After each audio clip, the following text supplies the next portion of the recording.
Well, hello everybody. Welcome back. It's like, my God, we never left really. It's been so long, or not. Well, you guys are listening to, The Bodacious Rant with Burn and Rye. And I'm the Burn of that duo, in case you didn't know. and obviously I'm rye. We're like a ham and rye sandwich essentially, or cheese on rye. I don't know what that sandwich is. I just know rye is involved. Anyways, Rye's in there somewhere in between the buns. exactly. So yeah, last time we talked about, Wonder Woman 84 and how that premiered on HBO Max, streaming and in theaters. This time we're going to talk about the new Pixar movie Soul that premiered on Disney Plus. I don't know if it's in theaters as well, Yeah, I don't but know if it has a simultaneous release, but it's on the Disney Plus, and that's what I watched it on.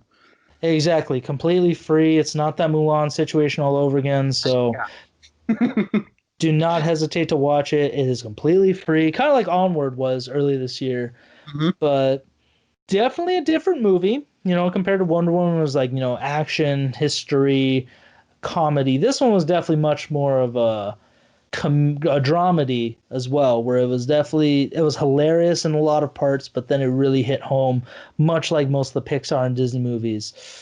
But for me, I'm just gonna say this right now. I give it about I'll give it a 4 out of 5. Not a perfect 5 out of 5 like I have some other movies, but the animation is just top notch with this one. My God, I they keep setting the bar every flipping movie they do. Just perfect animation. Everything looked so organic, so full, so real. It was quite a sight. And there were some moments I thought I could have maybe hit home a little bit more for me. I felt like I should have liked it more, but I didn't. I'll probably have to give it another rewatch and maybe that'll change my mind. But for right now, I get 4 out of 5. Jamie Foxx and Tina Fey were just another great couple to hear their voices on screen together. Yeah, they they were a lot of fun, those two. For me, I will say that I think this is probably, in my opinion, one of Pixar's best movies. Is maybe my favorite movie of the year. Review. Really? I have to review all the other movies that I've seen. When we do our retrospective, before the new year. But I think this is Pixar at the absolute top of their game. The animation has never been better. Their the voice actors did all a fantastic job.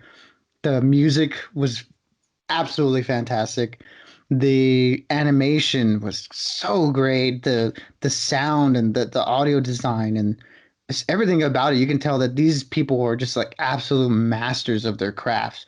And the story completely took me by surprise. I hadn't watched any previews for the movie, any trailers or anything like that. I just knew that there was a Pixar movie coming and it was called Soul. And I was like, okay, it's a Pixar movie, so I'm gonna watch it regardless.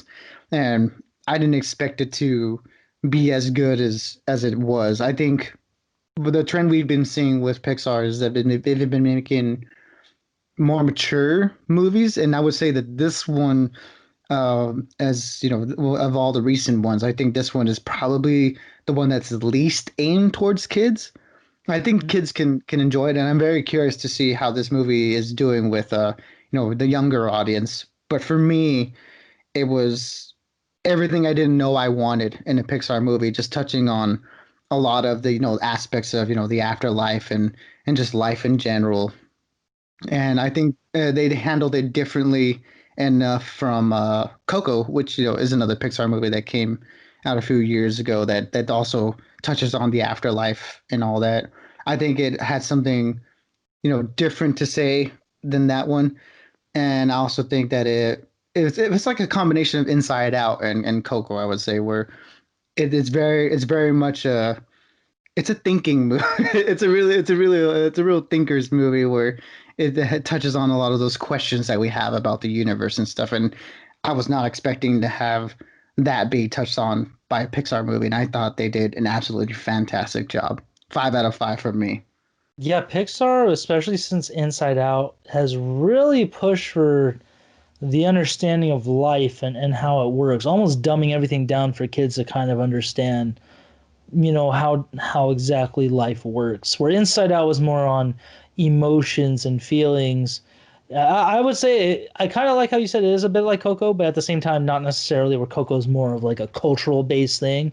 Yeah, I feel like cultural not to say based. that I don't say that black people don't have their own culture because it's about a black character in the black community, but I would say this one and Inside Out were definitely just some of the more crazier in-depth films on not only the way their mind and emotions work, depression essentially. This one was about where does the soul go? Where could it go? And why how does life work within you? What is your purpose in life? That's the What movie that makes us us, you know? yeah, it fucked me up with that one. Whereas like what is your life purpose? Like what do you it's not so much what you love, it's like what makes you feel you. Yeah, what Um drives? Yeah, exactly. What exactly? Just like what makes you you? Just those, just purely like existential questions that are so fascinating to think about. You know? Yeah, but before we dive too much more into it, we'll, the plot is that um, this struggling musician who works as also a middle school music teacher, he gets the gig of his life, and right before you know it, he essentially his soul gets transported to the afterlife, and in that, not only does he learn about how again the soul becomes full and goes through life, but also he also ends up discovering himself. What really makes himself? Was it just music? Is it teaching? He discovers himself through this movie. So, Mhm. but let's jump into the spoilers. Which, ladies and gentlemen, again, you haven't seen it. This is the time to pause or check it out and then come back to us. Or yeah, definitely listen in once you guys have watched it. It's on HBO. It's on Disney Plus. Not going anywhere from what we know. It'll be on there no matter what. So you got Oh, time. no, no 30-day time limit. Absolutely not. But let's get to it. Spoiler section now. It Now was we know. Now we know why the Knicks suck. that We know was the New York Knicks have sucked for the last 20 something years. The answer is finally there for everyone. that was one of the funniest things, and I had to look up the cast who is who just because I only knew it was Jamie Foxx as the voice, and even then I was like, who are these people? So I looked it up, and it was Jamie Foxx, and then Tina Fey were the biggest ones I could remember. Graham Norton's in there. Donnell Rawlings from Chappelle's Show was in there. So it just and then for those of you who don't know who Donna Rawlings is, if you've ever heard this little tune, the "I'm rich, biatch," that's who he says on Chappelle's Show, and he's always been in those episodes, and he was in Spider-Man 2, where Oh he shit, it's Ryan Brady. Right, no, and oh yeah, the and Spider-Man too. That's right. He was in that movie. hey, he just stole Spider-Man stole that guy's pizzas. It's like no. Uh, So but again, the animation, my favorite part of this whole movie, everything just looks so good. It was again Pixar's typical cartoon world, but this one I felt like it had so much more realistic movement to it. Everything had so much more weight to it than it's like other almost movies have. realistic at times. Yeah, they just keep again setting the bar with it. Inside Out, Coco. Well, Coco's more Disney, so I won't necessarily count that one, but like Inside Out and this one, where both of those are some of the most realistic movies we have for kids, and it's definitely a movie for everybody. Kids, I'd be interested to see how they process this. Well, Yeah, very much interested to see what the kid thinks about it. Just because I don't have younger peoples in my life right now, so I don't really have anyone to ask what you think of this. But I'm very curious how this movie is going to come across to children. yeah, absolutely, and it was just such a it was very I love the way they create the character was a soul because I remember the trailers here and there and the newest one that kind of delved more into the world he's in. um but it was just such a weird way, like that's the way they dumbed it down for a child, is that your soul's not some sort of cloud or like an angel or halo. It is literally just a little colorful form of yourself, Yeah, and little. and then all the Jerrys were hilarious. That was Yeah. really Oh my interesting. God, Terry was the best. All the time. I love I love her so much. The actress is named Rachel House, and she was in she's in a lot of Taika Waititi's movies. She was in The Hunt for the Wilder People, and she was a Topaz and And Thor Ragnarok. yeah, she's so great. Yeah, and Alice Braga is one of the Jerrys too. So that was another great. It was just another solid cast. A lot of some unknowns, and then others that you've seen and stuff, but I don't remember the names. Like the mom from Creed was in there. I think as Jamie Foxx's mom, from what I remember. And again, Tina Fey was a total left field as Soul 22, Uh-huh. where she's had so many. The fact that she had so many mentors was The hilarious. mentor bit was great. Abe Lincoln, Archimedes, Muhammad Ali, just everybody's Mother hated Teresa. her. I find all lives valuable, but I hate you. But I hate you. Oh man, the Abraham Lincoln bit was great. You're not mad that they put Jackson on the 20? Jackson! Call that guy a liar. Seriously, you should have seen how I reacted to this. It was like, Tina Fey was essentially her Liz Lemon from 30 Rock, just that character that she's so angry at life, like she doesn't want to live life, but she, I don't know. It's hard to describe Liz Lemon's character in this one. Just oh man, but I feel like she took a lot of inspiration from that. She had to, just because it's like you're the cartoon Lemon essentially. Pretty much. She just drove everybody insane, driving him insane, and she did everything just meh, like that was really funny too. Unimpressed by life. Just like, just kind of, what's whatever. Exactly. So their chemistry was really great, and that whole discovering themselves. And then when the biggest thing that got me was when they switched bodies and he was the cat. That was That was completely. like, oh, I thought, absolutely unexpected. I was yeah, like, I oh, thought dang. when they were both falling down, I was like, okay, he's gonna go into his body, and then she's gonna become a cat essentially, and it kind of fits her personality, just being meh about everything. Is very cat-like, So I was like, okay, that's where they're going with the movie. Nope, completely flipped it on its head. Oh, man. But I think why this movie fell flat was that maybe kind of like Coco and I mean there was no real villain in this one, kind of like Inside Out. Like there's not necessarily a real villain. It's more just you are your own villain. Kind of like Amy Poehler's character as Happy in Joy, right? which one? Or Joy, yeah, Joy in Inside Out. She was kind of fighting herself a little bit while also trying to work with sadness. And in this one, Jamie Foxx's character is his own villain, just trying to like he's basically inhibiting himself from life Mm-hmm. and so it was a good dynamic. I felt like there was just something about this. Maybe I wasn't really paying attention to everything, but I just felt like, it was okay. Maybe the ending I thought could have been a little bit more for me because some movies have really made me like cry. Like I'm gonna be honest, like Inside Out made me cry when it was just like, Bing Bong disappears into nothingness, and then, you know, the girl in that one confesses that she's depressed. She's like, I miss home, I miss everything. It sucks here, and the parents like, you don't think we miss home too? Like we're just you don't need to be happy for us. Just be honest. Like one of Yeah. those moments that, one of those vulnerable things. And in this one I thought it could have been a little bit better. But I did love that at the end where he's like, let's do this. Like you're gonna live. Like, come on, get your life. Because she's never wanted she's been there for thousands of years, she said. And she's like, I've never found a reason for living until now, which remind me, do we discover what it was? What it was? What Like that? What? what was her last thing to win? Yeah, what was her last thing to want to live?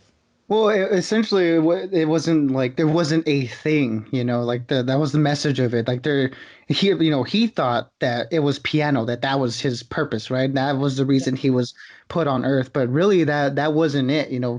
The reason that 22 just, she was just not ready to live yet. That was basically the message of it. It's that, the Earth pass. It doesn't mean, you have a purpose. It just means you're ready to experience life, essentially. And for her, she wasn't ready yet, but through her experiences with Joe, throughout the movie, I think she gained a newfound like interest in wanting to live, and wanting to actually experience the world. From the time that she had there, she always had seen it from a distance and thought, oh, there's nothing special about it. But when she really got to get down there and connect with, people around her, and with just the things that in the world, like the little like, handful of knickknacks that she collected, while she was in Joe's body.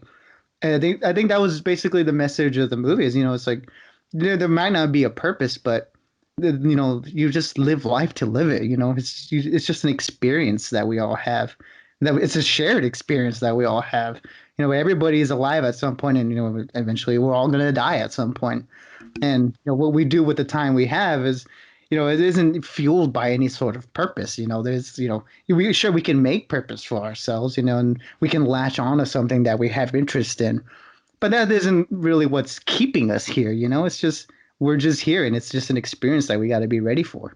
And I think that was kind of the message of the movie, and the message for 22's character arc, that for the longest time she hadn't been ready to live yet, and then now she finally did. She thought she needed like a thing, that there had to be a thing like that she had to do to want to live, but that wasn't the case.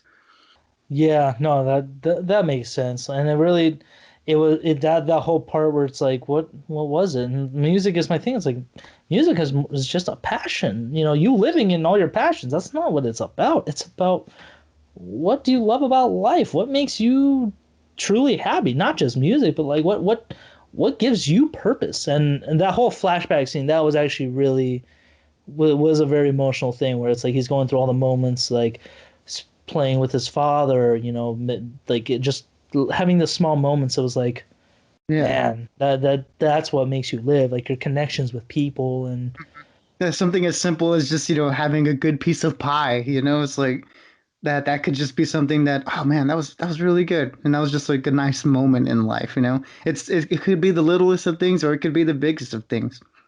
kind of like in kind of reminds me of Stranger Than Fiction with Will Ferrell, where him and Dustin Hoffman are like, okay, you know what, you could either go do the craziest thing you've ever wanted to do, or just eat pancakes for the rest of your life. Like make it yours.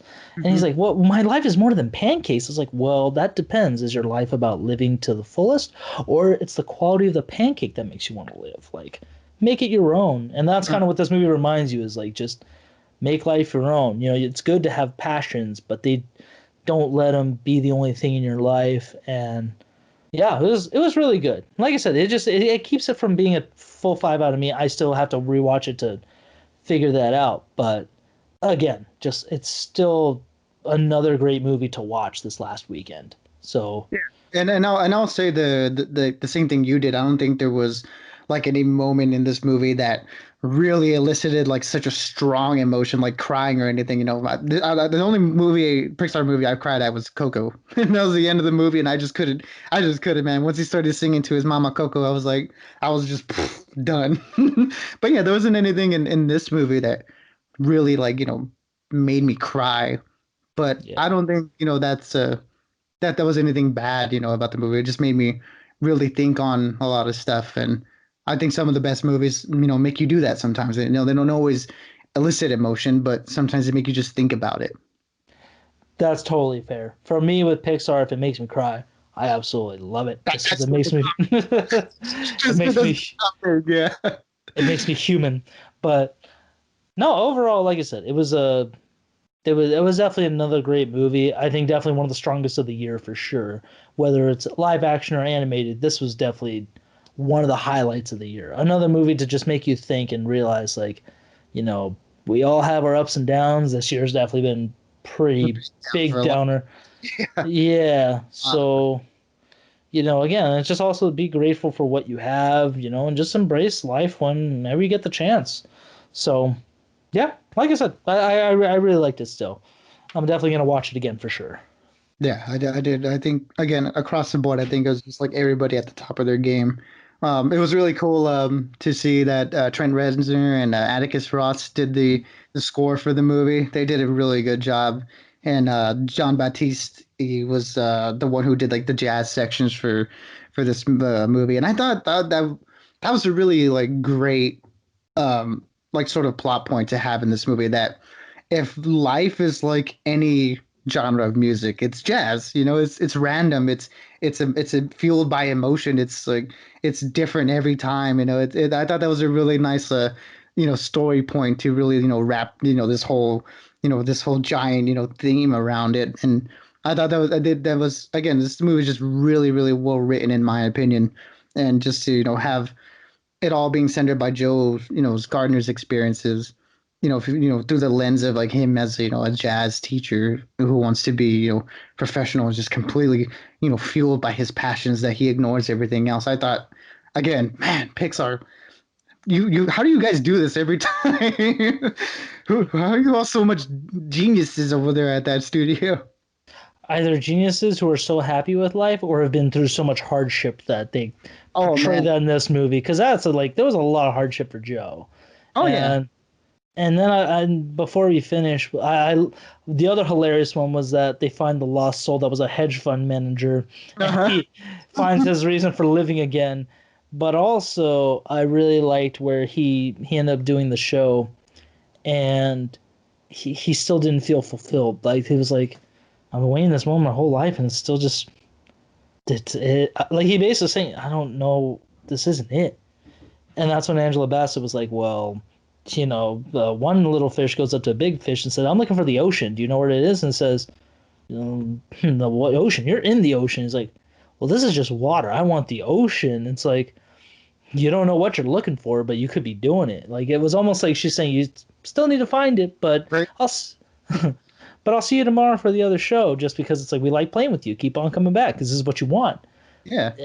And even then, he was like, it isn't though. It isn't the only thing I like. It isn't what I want. Like it Mm. wasn't. It wasn't. It was just that thing of like there's still something that's egging him on, and I think the ending, I think could have been a little bit more like maybe he went back to like still thought found his happiness in teaching, especially with that one student stuff. I think it could have been a much more clearer ending, but at the same time, it was just about I'm gonna live life. I'm gonna enjoy every day of it. Take bit by bit. Whatever interaction. So. Yeah, and that's I mean, just to touch on that, I think that's why I really thought the ending was super effective. And I didn't right away, like you, I was like, wait, so what is he gonna do now? But thinking about it more, I do really like the open-endedness of the ending where you don't know what he's gonna do next because that's not really the point. It's the point is that he's found a new appreciation for just life in general, and whatever he does next is it's up to him, if he wants to keep pursuing the professional life, or working with kids as a teacher. It doesn't matter, but that going forward he's gonna give the meaning. He's not gonna be searching for it. He's not gonna be looking for that thing anymore. He's just gonna enjoy it. Exactly. But oh man, two great movies this last weekend. Like it's been pretty cool. I don't mind this. I think again, HBO Max could have done a better deal for the other movies coming out next year, but for majority of the year, just because it'll be a while before we see any sort of vaccine or any sort of upward positivity turn in the world with like the economy and all that stuff. But I'm fine with the movies being streamed right now. I'm kind of digging it, to be Yeah, honest. I'm really enjoying this this way of releasing it. It's pretty cool to be able to watch a movie at one part of the day, and then coming back to it later at night, and watching certain scenes over again. It's really nice to have, and especially since they're new movies, not just rewatching old stuff like we've been doing a lot this year. Oh yeah, even for me that I rewatch so much, it's getting a little like there's got to be new stuff, man. Uh-huh. This has been a hard year. Has been a lot out. So when we talk about our New Year's stuff soon, it's gonna be different. Yeah, I Yeah. would think I would have so much more to choose from, but I don't. That's what I'm saying. I got to go back to see what all the new stuff that I saw was, because a lot of it's not really that memorable. Exactly, but until next time, ladies and gentlemen, Burn, do you have anything else to add about Soul, or are you good? Oh man, I don't know. I think I've said everything I had to say. The just in terms of a review. I would definitely like to discuss it with a lot of people. Yourself included and stuff, as more people watch the movie and all that. Just because I think this movie does a good job of eliciting discussion. So I'm just looking forward to that. And if people want to pop in on the comments and just talk about the movie, I definitely encourage that, because I have a lot to say about it. Absolutely, yeah. Like, you heard him here, folks. If you guys are tuning back in for the very end of this and haven't been spoiled, once you do watch it, let us know what you think in the comments, what you liked about it, what could have been done differently, or what you wanted more of. Please let us know. We'd love to keep this conversation going. But until next time, we're gonna talk about New Year's stuff going into 2021 and all the movies coming out and all we've seen this year. So it's gonna be wild to say the least. Yeah, the year 2000s is a legal age now, so hopefully, the next year will be popping. Oh my god, it better be popping. If it isn't, I'll be a little sad. But and until next time, everybody, like I said, stay bodacious and keep on ranting. Exactly. Y'all stay good and just spread positivity in the world, everybody. Absolutely, find your purpose in life, and we're all in it together. That's what I could take away from these two movies this weekend. But yeah, I'll talk to you soon, my brother. Alrighty, my dude. Looking forward to it, man. Peace out, Holmes. Adios, brother man.